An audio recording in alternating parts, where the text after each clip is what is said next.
여러분 안녕하세요. 눈썹 문신을 갓 하고 사무실로 온 초명입니다. 눈썹 문신을 할 때마다 느끼는 건데요. 꼭 제가 이런 강아지 같다는 생각을 하게 되더라고요. 제가 다음 주 토요일 날 서울에서 북토크가 있거든요. 그때 현장에서 강의를 진행할 예정인데 그때 조금 더 멋진 모습을 보이고 싶어서 오늘 이렇게 눈썹 문신을 하게 됐습니다. 아무튼 바로 본론으로 들어가 볼까요? 제가 오늘은 이런 칠판에 보드마카로 글을 쓰면서 강의를 해보려고 해요. 최근에 제가 손가락 끝에 종양이 있었는데 이걸 제거하는 수술을 해서 타이핑이 좀 어렵게 됐거든요. 오늘 제가 설명드릴 거는 갑갑병존 그리고 진진병존에 대한 이야기입니다. 제가 최근에 순차적으로 2024년 갑진년 신년 운세 영상을 올리고 있는데요. 내가 갑목일간인데 갑진년 때 갑목이 하나 더 들어오잖아요. 그래서 갑갑병존이 되는데 이걸 어떻게 해석해야 되느냐, 또는 내 사주 지지에 진토가 있는데 갑진년에 들어오는 진토를 병존으로 봐야 되느냐, 이걸 어떻게 해석해야 되느냐 라고 물어보시는 분들이 많더라고요. 그래서 한번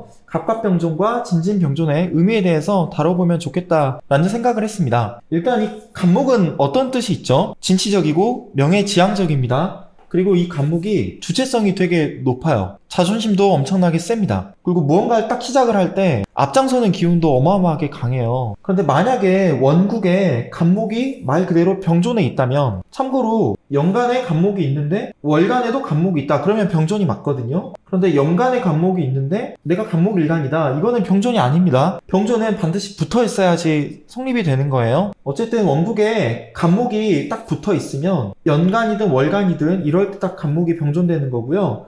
일간에 내가 갑목이 있는데 월간에도 갑목이 있다, 이거 역시 병존이 되겠죠. 일간에 갑목이 있는데, 그러니까 갑목일간인데 시간에도 갑목이 있다 그러면 역시 이것도 병존이 되는 거로 보시면 됩니다. 옛날에는 대체적으로 갑갑병존을 조금 안 좋게 봤어요. 왜냐면 좁은 땅에 나무가 빼곡하게 들어차 있는 형상이 바로 갑갑이거든요. 우리가 갑갑하다라고 하면 어떤 느낌이 드나요? 와, 이 사람 갑갑하네, 말이 안 통하네, 딱 이런 느낌이죠. 말 그대로 좁은 땅에 나무가 서로 빼곡하게 들어차 있는 거예요.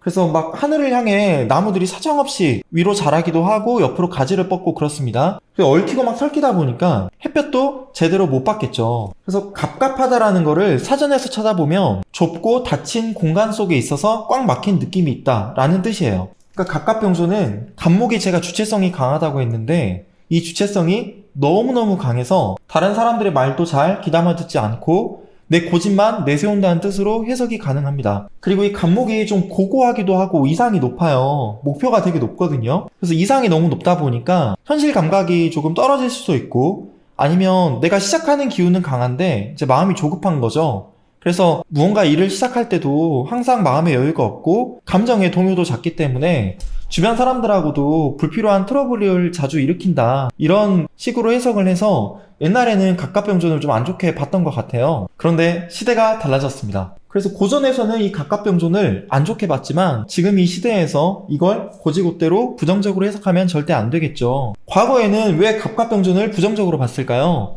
그때는 신분제 사회였잖아요. 그런데 이 갑목이 워낙 주체성이 강하면 당연히 부정적으로 여길 수밖에 없었겠죠. 예를 들어서 노비가 대감마님 그렇게 하시면 안 됩니다 라고 막 자기 뜻을 강하게 이야기하면 양반들이 얼마나 그걸 싫어했겠어요. 양반이 자기 주장을 강하게 한다고 하더라도 신분제 사회에서 빈부귀천이 있다 보니까 계급에 거스르는 행동을 하면 또 안 됐겠죠. 그런데 이렇게 주체성이 강조되는 요즘의 현대사회에서는 이 갑목이 가진 특성을 아주 긍정적으로 잘 쓸 수 있거든요. 만약에 내가 사주가 갑갑병존이 돼 있다, 내가 갑목일간이다 라고 한다면 사회생활을 하면서 스스로를 좀 낮추고 다른 사람들과 조화롭게 지낼 수 있도록 노력하면 좋겠죠. 어떻게? 이 강한 목의 기운을 화의 기운으로 설계시켜주면 좋겠죠. 식상으로 빼줘야 된다는 이야기입니다. 그래서 예를 들어서 여러분들이 사주 상담하러 갔는데 너는 사주에 갑갑이 있어서 안 돼, 배린사주야, 이런 이야기를 들으면 그냥 나오시면 돼요. 제가 유튜브에서 산책처럼 사주님 영상을 자주 보는데요, 산책 선생님께서 꼭 화장지로 이걸 이렇게 지우시더라고요. 저도 꼭 해보고 싶었습니다. 생각보다 잘 지워지네요. 특히 내가 갑목일간인데요, 만약에 갑신년에 갑목이 하나 더 들어온다, 이거는 갑갑병존일까요, 아닐까요? 갑갑병존은 아닌데 거의 갑갑병존인 것만큼의 상황이 생깁니다. 왜? 대운하고 세운은요 엄청나게 유동적인 기운이 강해요. 그래서 내 원국에 원래 없었지만 이렇게 갑목이 새로 들어오면 내 원국에 있는 갑목하고 서로 병존하는 것과 같은 현상이 생깁니다. 그러면 이 갑목 입장에서 갑진년의 갑목은 비견이잖아요. 어깨를 견준다는 뜻이죠. 이거는 동료나 친구, 경쟁자, 동업자로 해석이 되죠. 육친으로 보면 형제나 자매일 거고요. 이 갑갑병존이 애매한 게 어릴 적에 만약에 내가 동네 친구들하고 싸움을 한다.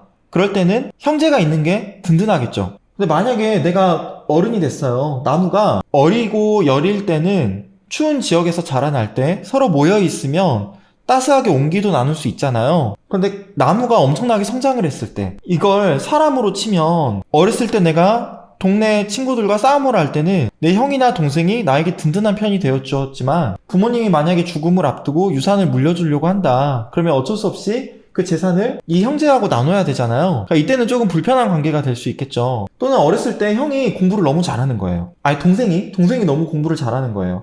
형이 좀 눈치를 볼 수도 있잖아요. 그래서 어쩔 수 없이 또 경쟁을 하게 되겠죠. 그러니까 즉 나한테 비견이 하나 들어오는 건 어떻게 해석을 해야 하냐. 어렸을 때 형제나 자매나 친구, 동료들을 포함해서 내 주변 사람들과 어쩔 수 없이 협력하고 경쟁하는 관계 속에서 부대끼면서 살아갈 일이 많다라고 해석할 수도 있거든요. 또는 그럴 운이 펼쳐질 수도 있다라고 볼 수도 있는 거예요. 금요화실론을 중요하게 보시는 분들은 연간하고 월간에 만약에 갑목이 병존에 있다. 그러면 어렸을 때 내가 형제나 자매나 친구나 동료 이런 사람들과 경쟁하면서 부대끼며 살아갈 가능성이 높다라고 해석하시거든요. 또는 초년에 갑갑이 병존이 돼 있으니까 초년 운이 좀 불리하다라고 보시는 분도 있는데 절대 그렇게 해석하면 안 됩니다. 그냥 그대로 놓고 해석하시면 돼요. 갑목이라는 게 또 갑목을 맞으면 비견의 기운이 강해지는 거잖아요. 그러면 나의 기운이 강해지는 거죠. 이건 자동차로 치면 뭐죠? 배기량입니다. 배기량. 그래서 나의 자아와 주체성 또한 똑같이 강해지는 거예요. 근데 비견이 이렇게 운에서 비견을 만나면 제가 한 번 더 지울게요. 자유를 추구하거나 독립심이 강해지거나 또는 자신감 또는 자존감이 높아진다. 이렇게도 해석이 되는 거거든요. 그래서 갑목이 갑진년이 되면 아마 내가 직장 생활을 하더라도 내가 규정받거나 남에게 통제받는 것을 좀 싫어하게 될 수도 있어요. 그리고 다른 사람들하고 교류하고 관계를 맺을 때도 좀 본인을 내세우고 싶어 할 수도 있고요. 참고로 이렇게 비견이 강하게 들어올 때는 칭찬에 조금 약해집니다. 대신에 주변에서 누가 나를 알아주지 않잖아요. 내가 열심히 하는데도 불구하고. 그러면 또 무척 힘들거든요. 그래서 만약에 내가 연애를 하는 친구가, 연애를 하는 대상이 또는 내가 좋은 관계를 맺고 싶어 하는 친구가 갑목일간인데 그 친구한테도 갑목이 똑같이 들어오는 갑진년에 내가 조금 더 그 사람과 관계를 밀접하게 가져가고 싶다 그러면 칭찬을 많이 해주시면 좋아요. 칭찬. 그리고 인정해주고 존중해주면 서로 관계를 원만하게 유지할 수 있습니다. 이 비견이라는 게 되게 좀 독특해요. 나의 기운이 좀 더 강해지니까 내가 다른 사람과 비교해서 나만이 갖추고 있는 어떤 특성, 개성이나 자존감으로 바로 연결이 되거든요.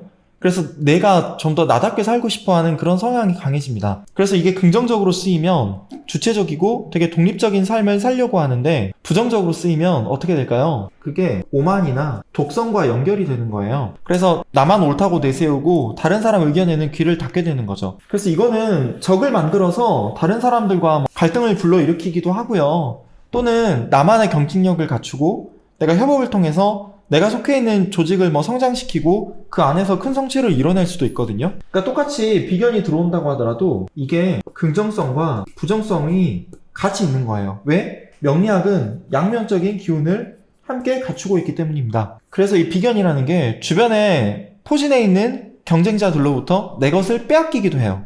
그런데 반대로 이제 긍정적인 걸 보면 내가 가진 걸 빼앗기지 않기 위해서 나만의 어떤 독자적인 영역을 내가 만들거나 아니면 특별한 기술. 글씨가 좀 안 좋아도 이해 좀 해주세요. 제가 손가락이 좀 불편해서 그렇습니다. 특별한 기술을 내가 개발해서 이 경쟁자들을 내가 활용하는 것도 가능하거든요. 그리고 이 비견은 내가 주변 사람들을 활용할 수 있다고 생각을 해요. 그래서 남들한테 베푸는 것도 인색하지 않습니다.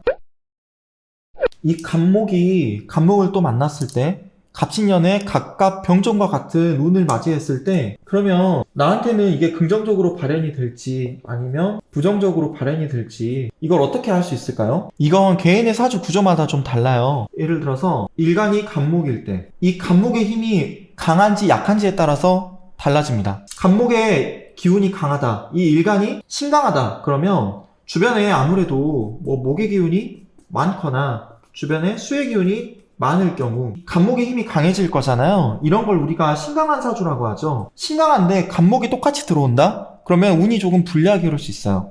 아까 말씀드렸던 비견의 부정적인 양상이 환경으로 조금 더 강하게 드러날 가능성이 높아집니다. 근데 반대로 내가 간목일간인데 주변에 수나 목이 없고요. 이 간목의 기운을 빼가는, 예를 들면 뭐 화나 아니면 토나 또는 금의 기운만 주변에 강하다고 해볼게요. 그럼 이 간목의 힘이 약해지는 거죠. 우리는 이런 사주를 신약한 사주라고 합니다. 저는 사주를 볼 때 신강한지 또는 신약한지 이걸 되게 중요하게 보거든요. 제가 용신을 잡을 때의 기준은 강한 건 덜어주고 약한 건 키워줘야 된다라고 하는 억부적인 관점이에요. 이걸 억강부약이라고 하죠. 그래서 제가 잡는 용신은 억부용신입니다. 이게 어떤 용신이냐면 행운용신이에요. 행운용신. 억부용신이 행운용신입니다. 내가 신강한지 신약한지에 따라서 운의 흐름이 유리한지 불리한지를 판단할 수 있게 해주는 그 기준이 일간이고요. 제가 펜으로 글씨를 쓰는데도 오타를 내네요.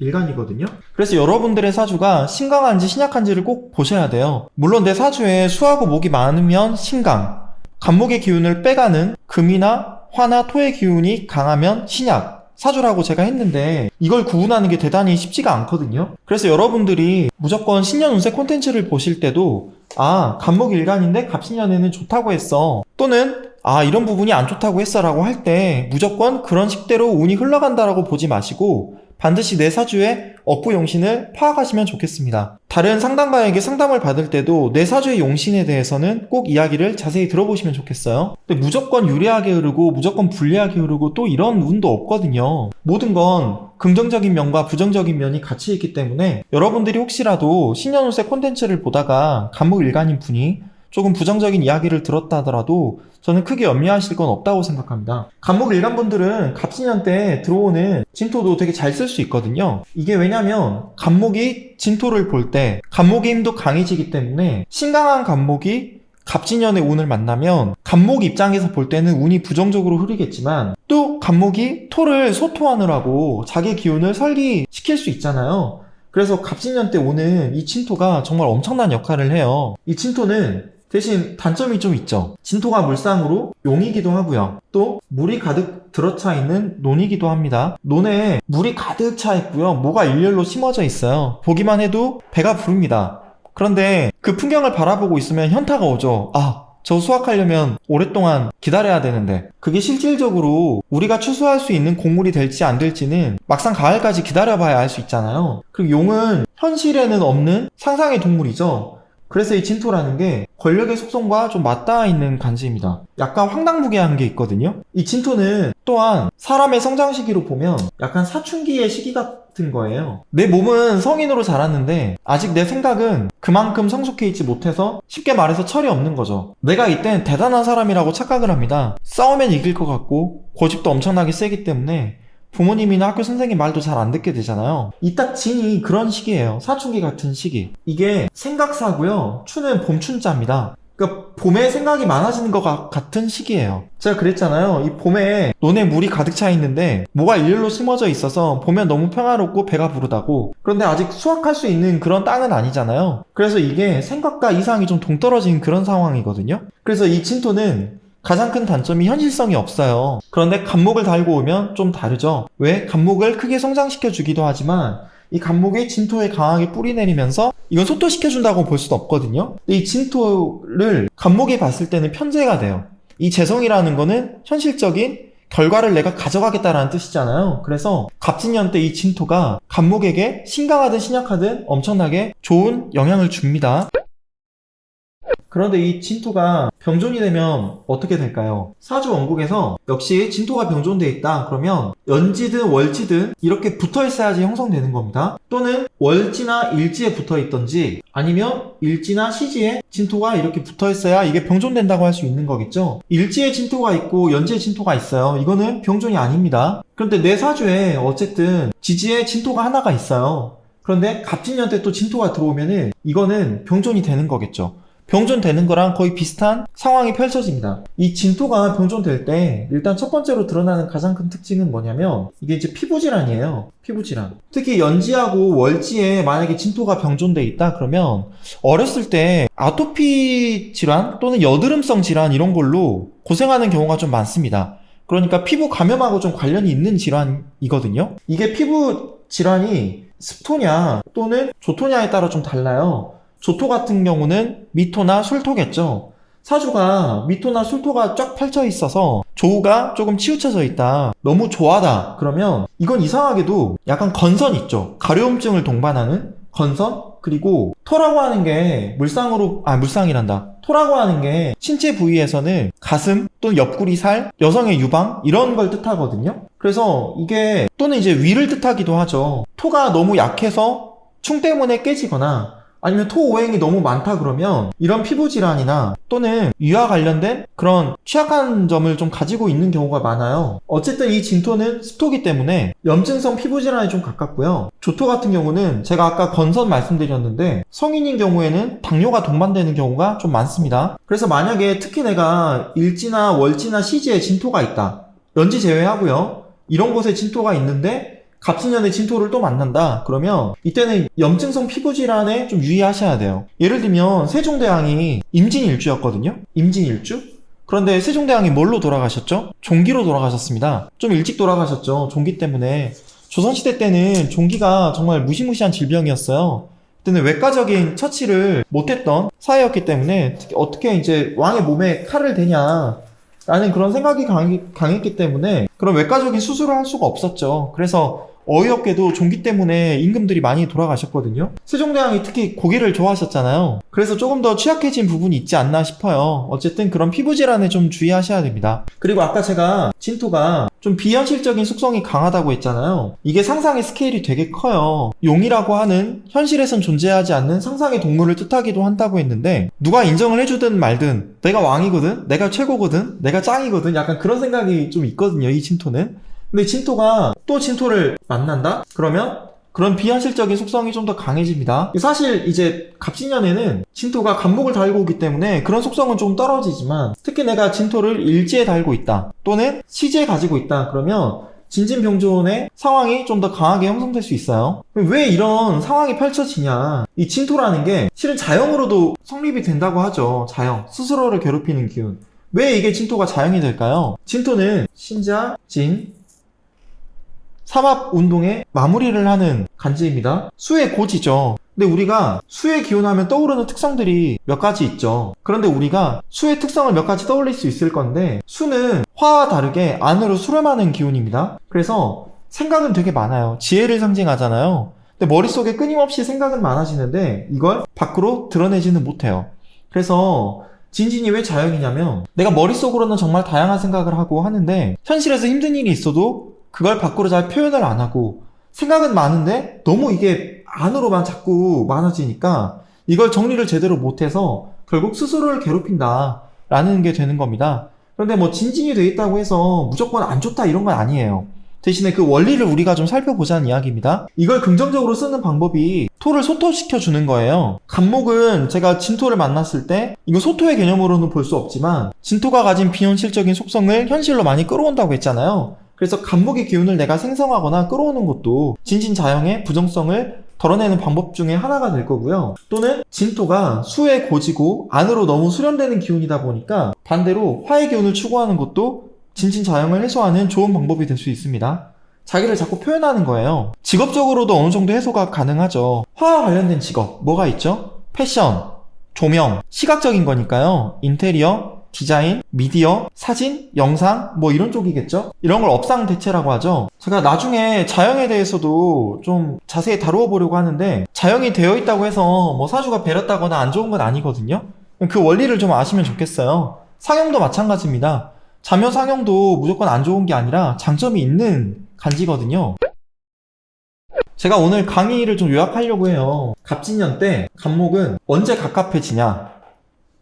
와, 이 사람 갑갑하네. 말이 안 통하네 할 때 그 간목. 언제 갑갑해지냐면 간목이 신강할 때. 간목의 기운이 강한 거죠. 간목이 일간인 경우에 한해서입니다.